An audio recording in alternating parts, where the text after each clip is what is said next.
मेरे प्यारे दोस्तों, आज हम आपको सुनाएंगे एक कहानी जिसका नाम है एक दूसरे की ज़रूरत।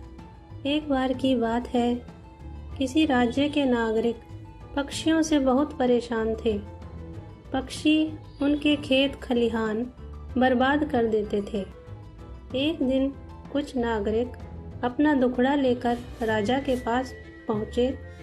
राजा भी यह सुनकर क्रोधित हुआ और उसने बिना सोचे समझे ऐलान कर दिया कि राज्य के सारे पक्षियों को मार दिया जाए ताकि खेत खलिहान नष्ट होने से बच जाएं। राजा के आदेश का पालन हुआ और धीरे धीरे राज्य के सारे पक्षी समाप्त हो गए। अगले वर्ष जब लोगों ने अपने अपने खेतों में अनाज बोया तो आश्चर्य कि एक दाना भी नहीं उगा। इसका कारण यह था कि मिट्टी में जो कीड़े थे उन्होंने बीजों को खा लिया था। पहले तो पक्षी ऐसे कीड़ों को खा जाया करते थे और फसल की रक्षा स्वयं ही हो जाती थी, लेकिन इस बार राज्य में कोई पक्षी बचा ही नहीं था जो इन कीड़ों को नष्ट करता और फसल की रक्षा होती। फसल पैदा ना होने से राज्य में त्राही त्राही मच गई।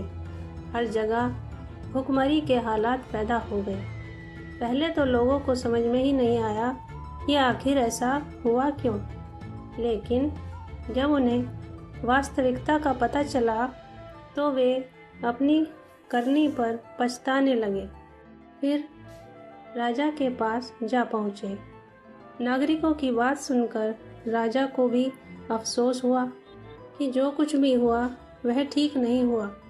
फिर सर्वसम्मति से यह तय किया गया कि दूसरे राज्य से पक्षी मंगवाए जाएं। बड़ी संख्या में पक्षियों के आ जाने से स्थिति में फिर से सुधार होने लगा। खेत खलिहान लहलहाने लगे। अब लोग समझ गए कि सभी जीव इस सृष्टि में एक दूसरे पर निर्भर हैं। कोई छोटा या बड़ा नहीं है, सभी को एक दूसरे की ज़रूरत है।